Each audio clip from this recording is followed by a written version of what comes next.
আমার বন্ধুর দেশের পাখি রে ও তুই বহলা মারে আমার বন্ধু কেমন আছে।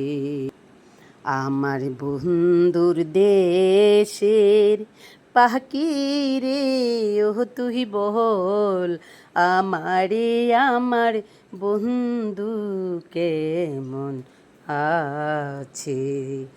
আমার বন্ধুর দেশের পাখি রে ও তুই বল আমারে আমার বন্ধু কেমন আছে। বন্ধুরা বন্ধুরা মনে অনেক কষ্ট, কৃষকের ফসল কৃষক গড়ে তুলতে পারছে না। এই বছরের মতো এত বড় ক্ষতি মনে আর কখনোই কোনো বছরই হয় নাই।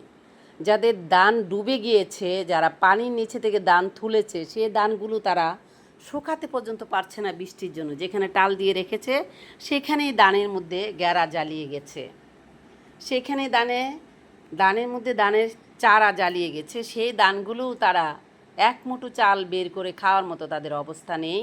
বন্ধুরা, আপনারা যে যেখানে আছেন, যেভাবে আছেন, সেখান থেকে আমার কৃষক ভাই বোনদের জন্য অনেক অনেক বেশি দোয়া করবেন। ওদের সব কিছু হারানোর জন্য যেন ওদেরকে আল্লাহ ধৈর্য ধরার শক্তি দেয়, সেই একটি দোয়াই আমি আপনাদের কাছে চাচ্ছি। আপনারা সবাই তাদের জন্য দোয়া করবেন। তারা যেন সব কিছু হারিয়ে নিঃস্ব হয়ে গেছে, সেই জন্য যেন তাদের মনে ধৈর্য শক্তিটা আল্লাহ তাআলা বাড়িয়ে দেয়, তাদেরকে সুস্থ রাখে। কারণ আমাদের তো আর কিছু করার নেই, আমাদের হাত পা বাঁধা। কারণ যাদের ধান আছে তাদের ধানও ডুবে গেছে। কারণ তারা কৃষক ভাইরা কাটাতে পারছে না লোকের জন্য। তো সব কিছু মিলিয়ে যারা কাটতে পেরেছে, কষ্ট করে কেটেছে পানির তল থেকে, তাদের ধানও তারা গড়ে তুলতে পারছে না, শুকাতে পারছে না। সেভাবে ধান পচে গেছে। আবার ধানের মধ্যে চারা জ্বালিয়ে গেছে।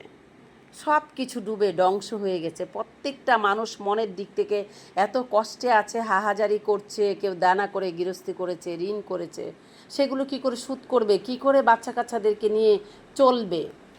আমি আপনাদেরকে একটা কথা শেয়ার করি বন্ধুরা, সেটা হচ্ছে আমার মামার দেশ মধ্যনগর, ধর্মপাশা থানা।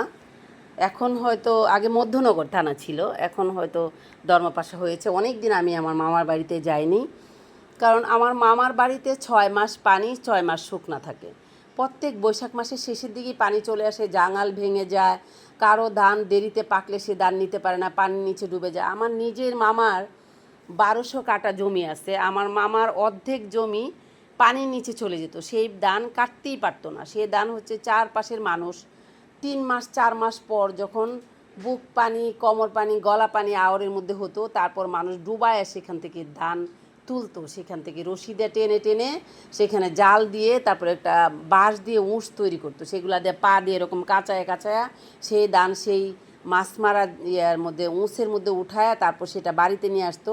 হাজার হাজার শামুক থাকতো তো এই ধানের মধ্যে। সেগুলো তারা সারাদিন বউ বাচ্চা সবাই নিয়ে শামুক বেছে সেই ধান সিদ্ধ করে ফুটায়া তারপর সেই ধান খেয়ে তারা বাঁচত।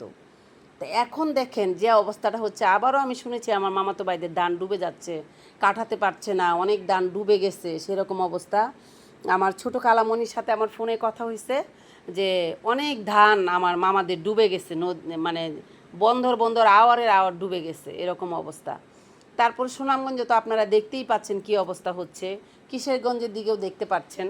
তো এই যে একটা অবস্থা মানুষের, যে যারা 6 মাস পরে একটা ফসল পায়, তারপরে না কোনো অঘ্রাণী ফসল হয়, না তারা কোনো অন্য কিছু সবজি চাষ করতে পারে বা কোনো কিছু চাষ করতে পারে। আমার মামার দেশে নৌকা ছাড়া আর কোথাও যাওয়া যায় না। নৌকা ছাড়া বৈশাখ মাসের শেষের দিক থেকে আপনার জ্যৈষ্ঠী মাসের প্রথমের দিক থেকে নৌকা ছাড়া তারা আর কোথাও যেতে পারবে না, শুধু গ্রাম পানির উপরে তৈ তৈ করে ভাসবে।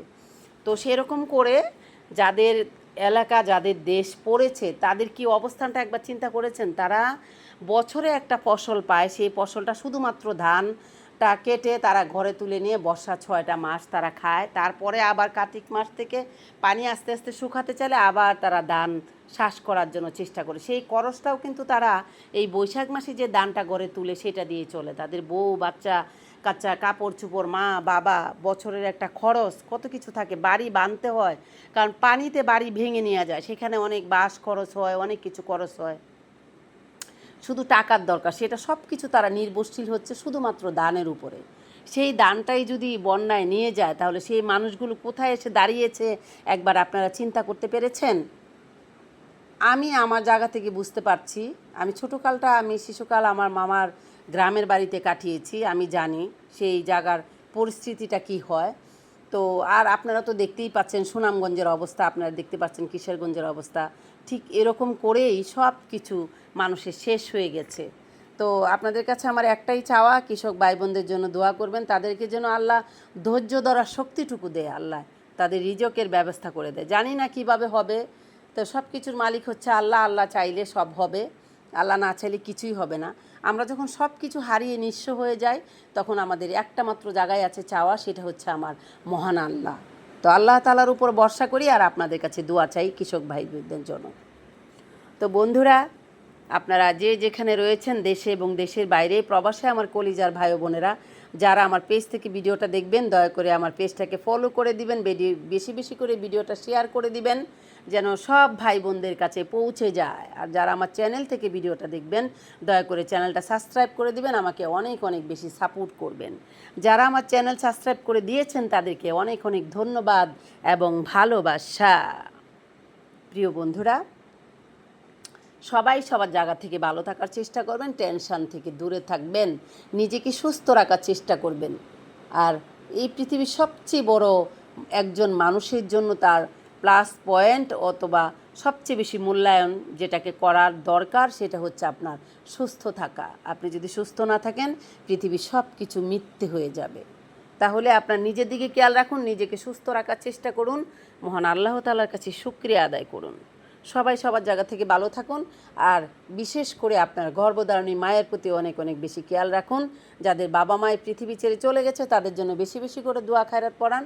আর যাদের বাবা মায়ের পৃথিবীতে বেঁচে আছে, তাদেরকে আগলে রাখুন। বিশেষ করে আপনার গর্ভধারণী মাকে অনেক বেশি ভালোবাসা দিন। যদি আপনাকে নিঃস্বার্থভাবে কেউ ভালোবাসে, সেটা হচ্ছে শুধুমাত্র আপনার গর্ভধারণী মা, শুধুমাত্রই আপনার মা, মা, মা। তো প্রিয় বন্ধুরা, আজ আমি এখান থেকে বিদায় নিচ্ছি। আপনাদের সাথে আমার এভাবেই দেখা হবে, এনি টাইম রিয়েলিটি, গল্প, স্টোরি, বিনোদন সব কিছু নিয়েই আপনাদের সাথে আমার দেখা হবে, কথা বলা হবে। তো বন্ধুরা, আজ আমি এখান থেকে বিদায় নিচ্ছি। সবাই ভালো থাকবেন। খোদা হাফেজ, টাটা।